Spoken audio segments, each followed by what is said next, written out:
Hello everyone, welcome to my channel. Today we are going to discuss some more concepts of matter. So let's begin.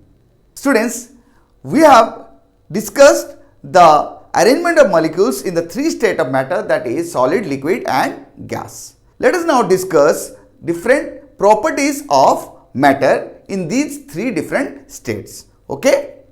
Students, we are going to discuss about the properties of matter in different state in set of 5. So, the properties of the first set are mass, shape, volume, compressibility and fluidity.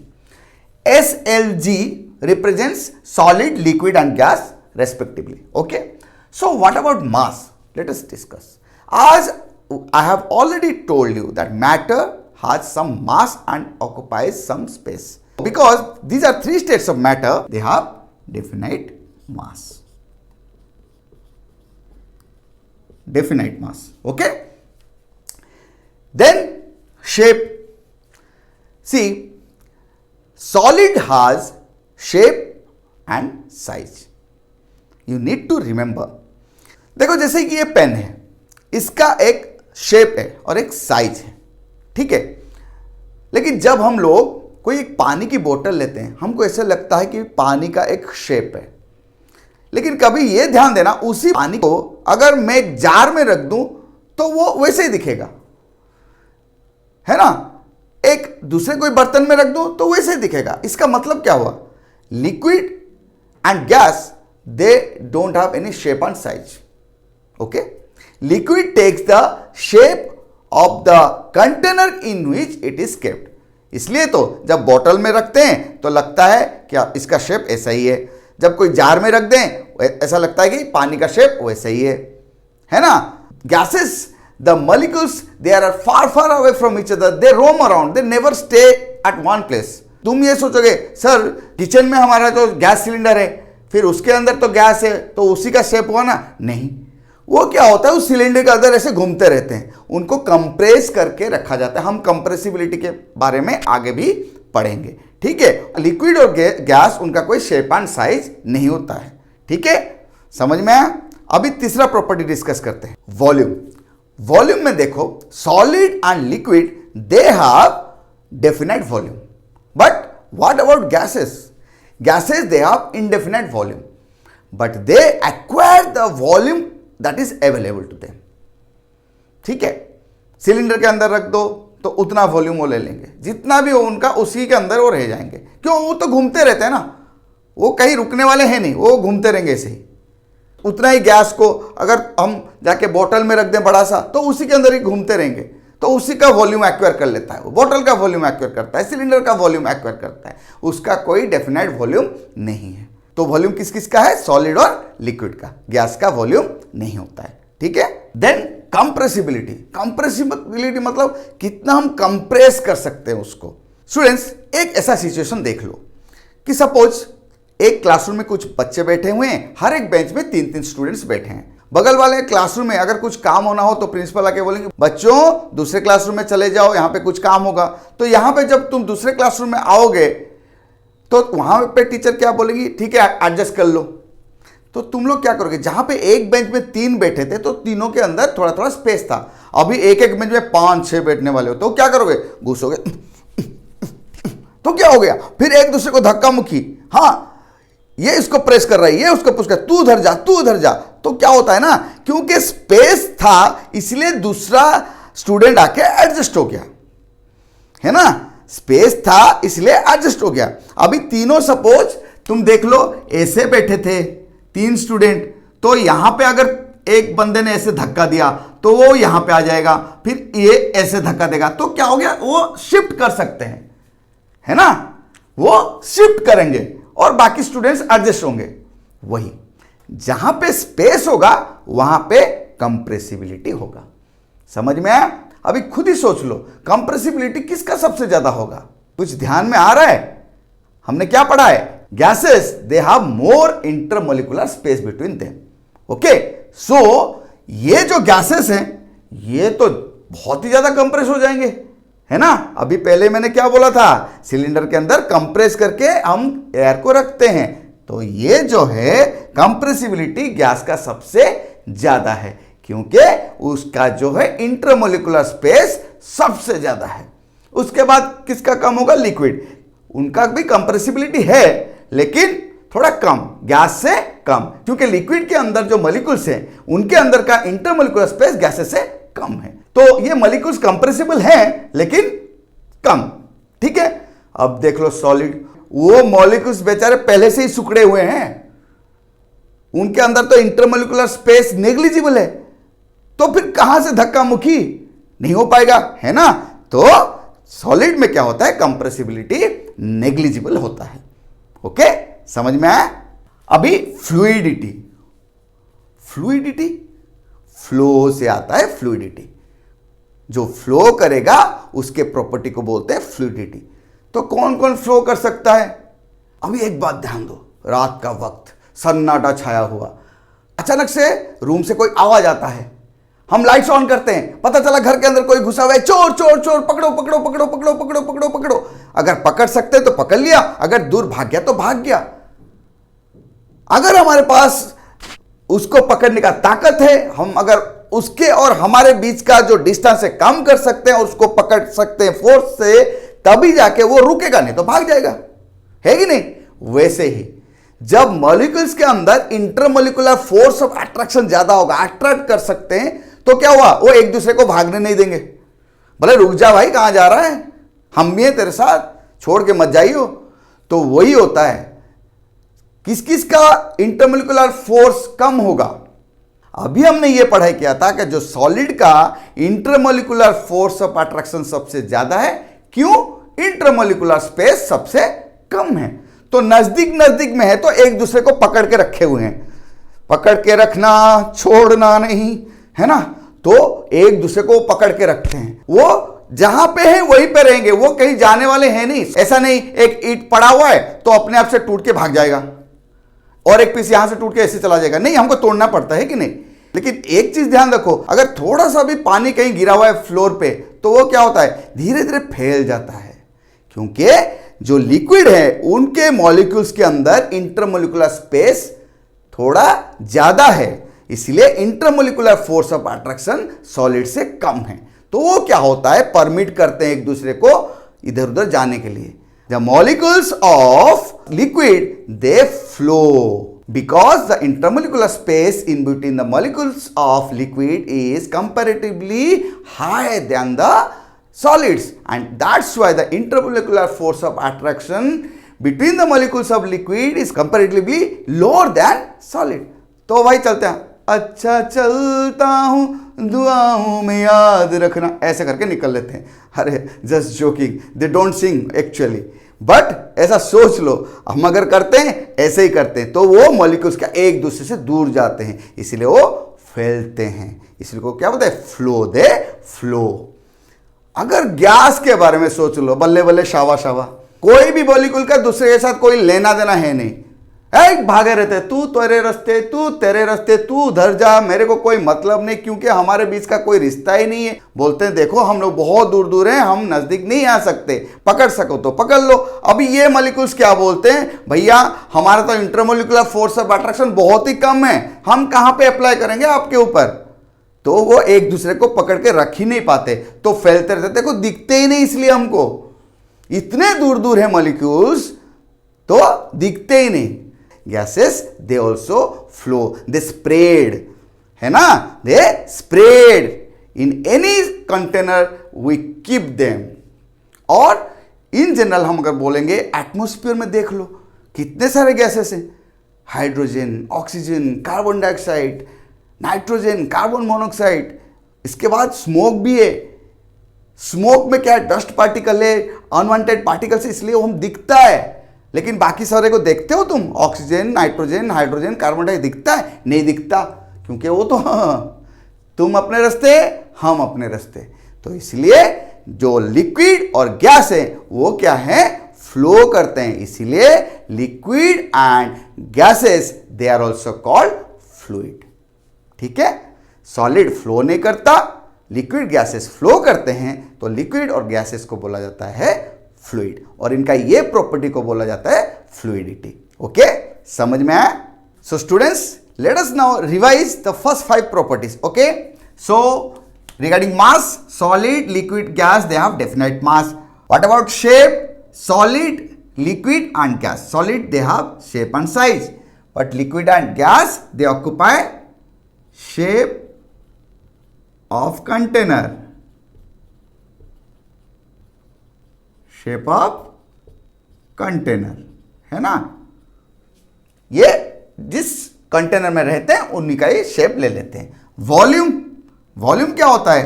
Solid और liquid का definite volume होता है, लेकिन gases का indefinite. फैल जाते हैं भाई, ये कहीं भी डाल दो फैल जाएंगे वो. ठीक है. कंप्रेसिबिलिटी, ये भाई नहीं, ये नेग्लिजिबल है, लेकिन लिक्विड और गैसेस जो हैं कंप्रेसिबल है. फ्लूइडिटी, ये नहीं है. लिक्विड और gases they have the fluidity, so ये दिन को क्या बोला जाता है? फ्लूइड्स. ठीक है. तो चलो अभी नेक्स्ट सेट ऑफ 5 प्रॉपर्टीज को डिस्कस करते हैं. Okay students, let us now discuss about the next set of 5 properties of solid, liquid and gas. First one is rigidity. Rigidity मतलब क्या होता है? स्ट्रांग होता है. कौन कितना रिजिड है ना? कौन हो सकता है रिजिड?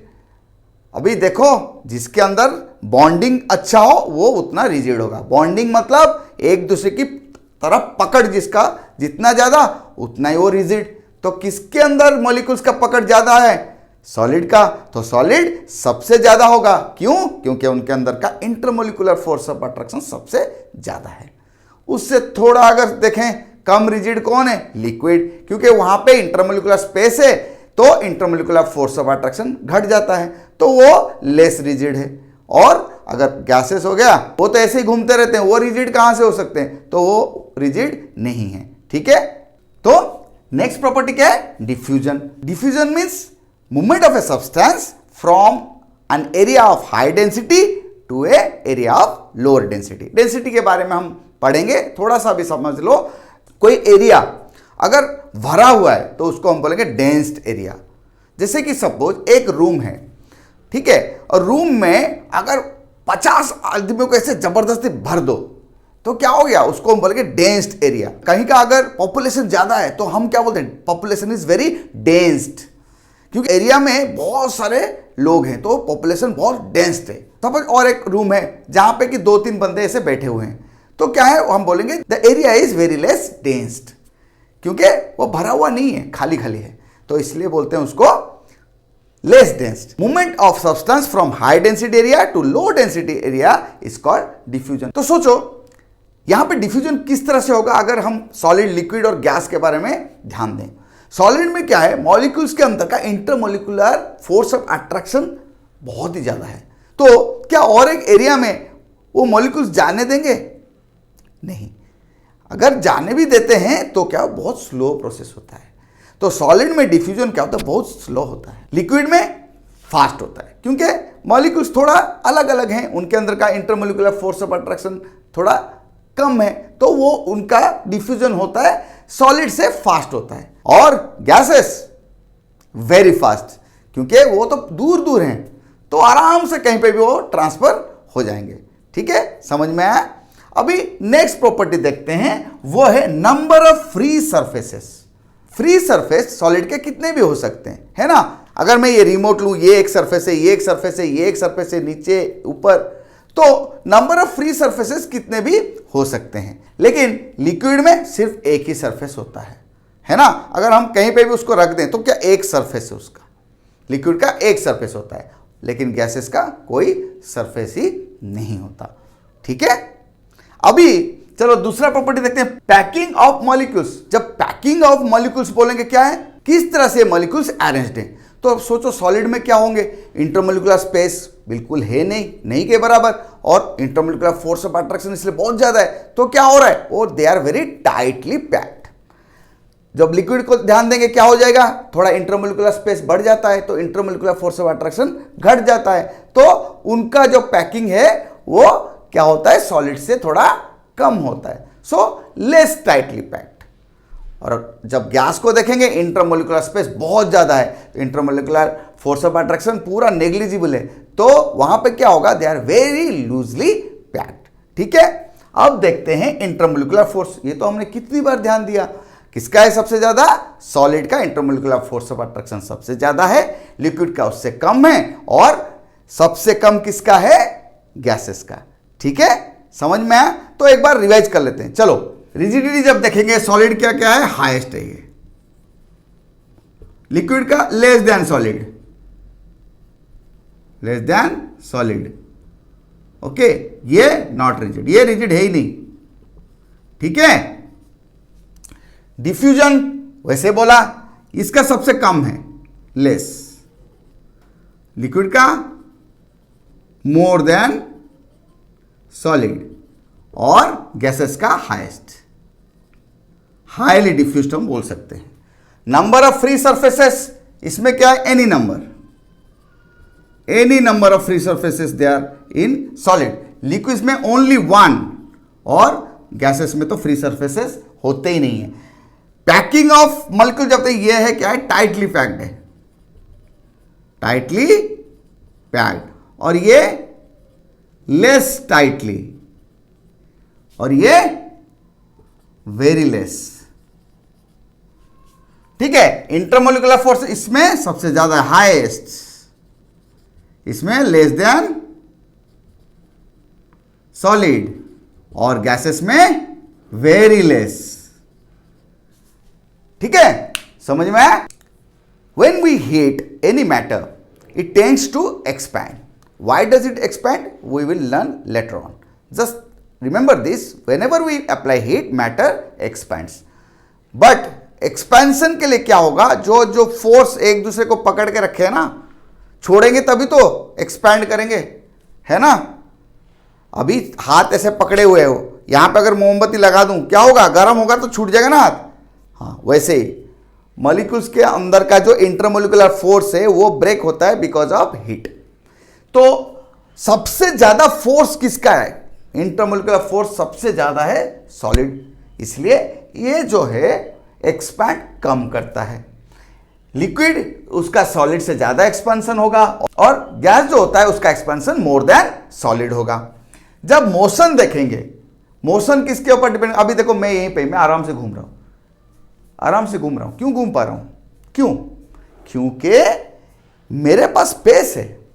अभी सचो यहां पे अगर क्राउडेड प्लेस पे मैं अगर खड़ा होता तो क्या मैं घूम पाता, मैं उधर ही ऐसे ऐसे होता रहता, थोड़ा तुम उधर जाओ यार, तुम उधर जाओ यार, थोड़ा तुम आगे, थोड़ा तुम पीछे, ऐसे ही घूमता रहता, है कि नहीं। तो मोशन के लिए स्पेस चाहिए, स्पेस किस में सबसे ज्यादा है, गैस में, तो उसका मोशन सबसे अच्छा होगा, या तो हम बोल सकते हैं वो फ्री मूव करता है। मोशन किसका सबसे कम होगा, वो है सॉलिड का, because the molecules of the solid they have the least intermolecular space in between. That's why they don't move. They only vibrate in their mean position. Mean position means original position. वहीं पे ही vibrate करते रहते हैं से. They can move because they don't have space. So they just vibrate at their mean position. अभी liquid का क्या है, लिक्विड में जो इंटरमोलिकुलर स्पेस सॉलिड से ज्यादा होता है, उनको कुछ स्पेस मिलता है, मॉलिक्यूल्स उनको क्या है, स्पेस मिलता है, तो वो क्या होता है, जिगजैग मोशन में घूमते रहते हैं। जिगजैग मतलब ऐसा, यहाँ गए फिर ऐसे गए फिर ऐसे गए फिर ऐसे गए, ये जिगजैग मोशन में ऐसे ही घूमते रहते हैं। ठीक है, और gases they are free to move, जगह ही जगह है, जैसे मैं आराम, फ्री टू मूव, घूमते रहो, कहीं भी जाना, पूरा रूम पड़ा है, अकेला आदमी हूँ, घूमते रहो, है ना। तो गैसेस भी ऐसे ही घूमते रहते हैं, they are very free to move. अभी अगर प्रेशर देखेंगे, अभी ये प्रेशर और कंप्रेसिबिलिटी के अंदर डिफरेंस है। कंप्रेसिबिलिटी अलग चीज है, ये प्रेशर क्या है, वो कहां पे प्रेशर देंगे, सॉलिड किस में प्रेशर देगा, जिस सरफेस में वो रखा जाएगा उसी सरफेस के ऊपर वो प्रेशर देगा। ठीक है, वो जहां पे रखा जाएगा, जैसे कि मैं एक ईंट लूं और सैंड है उसके ऊपर रख दूं, तो देखना जिस एरिया में रखूंगा वहीं पे ही वो धंस जाता है, जो पूरा सैंड में कुछ नहीं होता, जिस जगह में ईंट को रखूंगा वहीं पे वो धंस जाएगा, है ना। लेकिन लिक्विड क्या होता है, लिक्विड तो ऐसे कहीं रखते नहीं ना, उसको एक कंटेनर में रखते हैं, है ना। अगर लिक्विड को किसी कंटेनर में रखेंगे तो वो क्या होगा, क्योंकि लिक्विड के जो मॉलिक्यूल्स हैं वो जिगजैग मोशन में रहते हैं, तो वो क्या होगा, कंटेनर के अंदर हर डायरेक्शन में प्रेशर अप्लाई करेगा हर डायरेक्शन में। What about gases? When we keep gases inside a container, they tend to give pressure on the wall of the container, बाहर की तरफ ऐसे ही प्रेशर देते रहेंगे। एक एग्जांपल दूं, देखो बेलून है ना, है कि नहीं? हम जब फूंक मारते हैं क्या होता है? बेलून फूलता है, क्योंकि वो जो वॉल ऑफ द बेलून है उसके ऊपर वो प्रेशर धीरे धीरे अप्लाई करता है, तो एक्सपैंड होता है, फूलता है। समझ में आया? वैसे ही गैसेस को हम जिस कंटेनर में रखेंगे, जहां पे भी रखेंगे, वो क्या करेंगे? उसके वॉल के ऊपर प्रेशर देना शुरू करते हैं आउटवर्ड्स। ठीक है, समझ में आया? स्टूडेंट्स, आज हमने जो भी कॉन्सेप्ट डिस्कशन किया, आशा करता हूं तुम लोग को समझ में आ गया होगा। अगर नहीं तो वीडियो को दोबारा प्ले करो, अच्छे से देखो, तुमको जरूर समझ में आ जाएगा। फिर भी अगर कुछ डाउट रहता है तो मुझे मेल करो, मैं जरूर तुम्हें हेल्प करूंगा। ठीक है? सो लाइफ को एंजॉय करो, मस्ती करो, लेकिन साथ में पढ़ाई भी करते रहो। Okay? So keep learning and most importantly keep smiling.